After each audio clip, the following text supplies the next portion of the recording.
All right, friends, welcome back to our spiritual exercise group. Thanks for being here today. We are on week 4, and that is consecration. All right, how did week 3 go? Let me know. Man, why are we doing this? Well, let's go over our mission. Our mission is to exercise ourselves unto godliness so that we become spiritually strong. Okay, this is based on Paul's letter to Timothy. He says, exercise yourself unto godliness. Paul tells Timothy, physical exercise is of some value, but godliness has value today and in the age to come. Which is super cool because what we do right now echoes in eternity. Exercising ourselves unto godliness has benefits for the next life, eternity, which is really cool. So our vision is to spiritually work out every week for 1 year. We will meet once a week to examine a foundational biblical truth. Then throughout the week, we will read it, meditate, and pray over it until the Holy Spirit brings us in the truth. Okay, we are on week 4 of 52. All right, and our memory verse for this week is from Romans 12:1. This is from the ESV translation. And it says, I appeal to you, therefore, brothers, by the mercies of God, to present your bodies as a living sacrifice, holy and acceptable to God, which is your spiritual worship. All right, how is it going memorizing the previous verses? Let me know in the comments below. Okay, so this is consecration, and do you know what that means? If not, it's okay. We're going to find out, but this is really critical, and I think Watchman Nee put this in the beginning of his book for a reason. So let's dive in. He poses the question, how well do we understand being saved? Okay. How well do we really understand our salvation? And that's crucial to really understand. It's not our doing, but by the grace of God, right? It's not any kind of works that we do to achieve salvation, but it's faith through grace. So consecration, the idea that even a queen has to be brought to a place where she gladly lays down her crown at the Lord's feet, right? It doesn't matter your position in the world, where you're at. It doesn't matter. Even the queen has to come to a place where she gladly lays down her crown at the Lord's feet. Okay, so what is consecration? Webster's dictionary says the act of making something sacred. In other words, in this context, Watchman Nee says consecration is giving yourself to the Lord to become a living sacrifice. Okay, it's a giving yourself to the Lord to become a living sacrifice. And well, let's go over the basis of consecration. Then we'll go over the real meaning and the aim of consecration. So the basis is love. All right. The children of God are driven by love to live unto the Lord. That's the basis. Okay. We'll talk about more, but we build on the foundation of love. No one can consecrate himself without sensing the love of the Lord.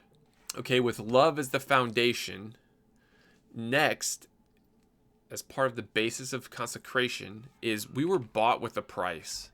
At the time of the Roman Empire, okay, when Paul's writing this letter to the Corinthians, humans were sold on the market in a bid war, right? Whoever bid the highest price got the man and had absolute power over him. Paul uses this metaphor to show us what our Lord has done for us and how he paid the highest price, even his own life, right? There's no higher price than the blood of Jesus.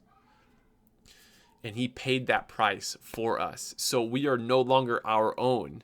We belong to the Lord. All right. So we have the basis of love on one hand. Because of love, we choose to serve him. On the other hand, by right, we are not our own. We must follow him.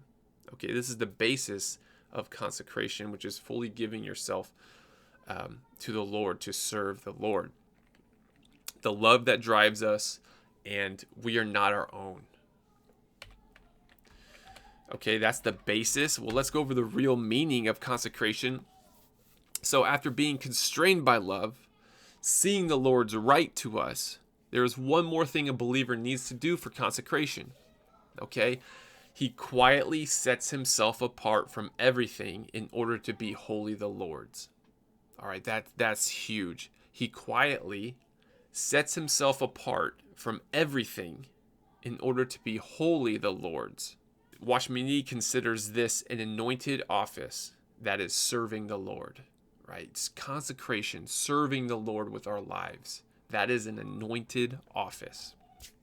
So the question we ask, now that we have the love, we're the Lord's right to us, we're not our own, there's one question we ask, right? And it's, what else can I do to serve you?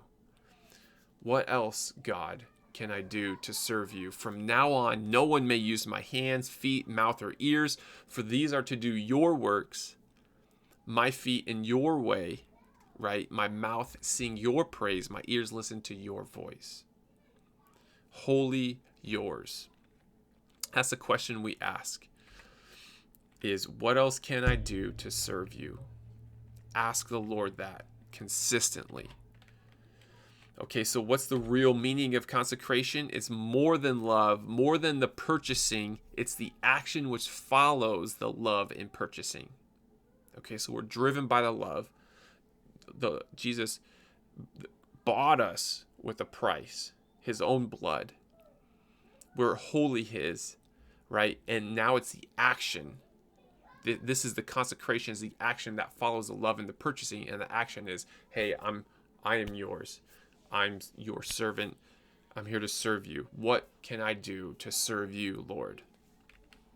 All right, that's that action of consecration, being a living sacrifice. Okay, that's the real meaning. Now, the aim of consecration is not preaching, going out and preaching the word, working for God. It's not that. It's serving him.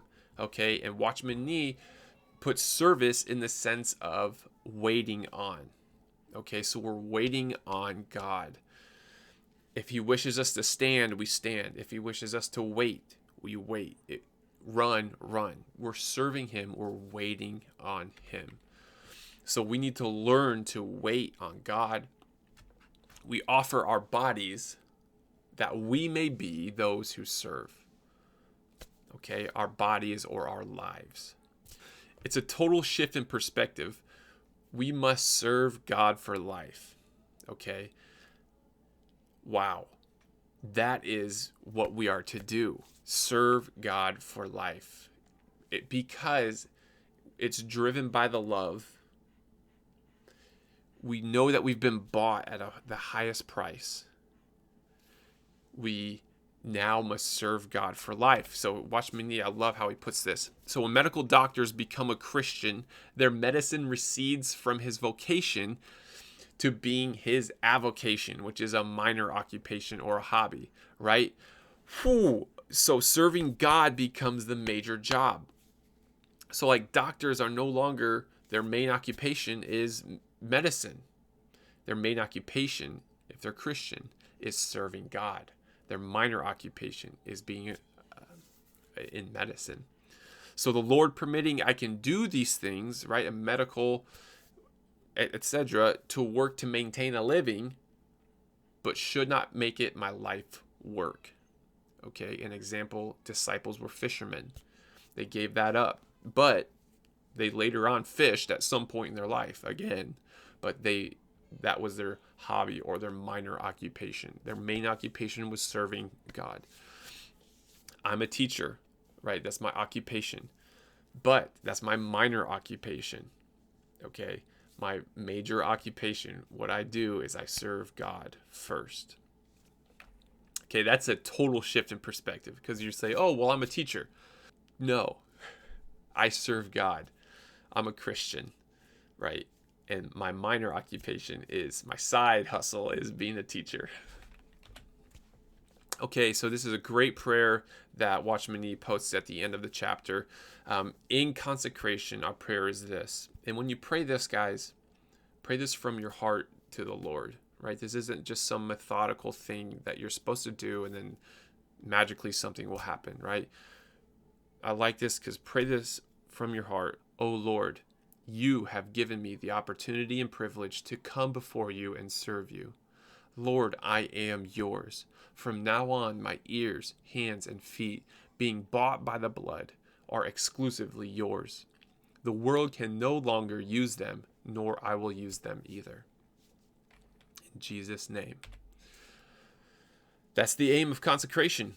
And that wraps up the preload to the chapter. I didn't go over everything, so you guys read the chapter, meditate on it, pray over it until the Holy Spirit brings you into truth.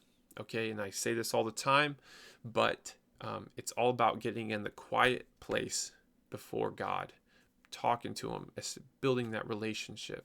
Okay, memorizing the Scripture to help you become the Scripture you're memorizing. All right. This book is called Spiritual Exercise by Watchman Nee. That's what we're going over. Thanks for being here. Let me know what you think in the comments below, and God bless.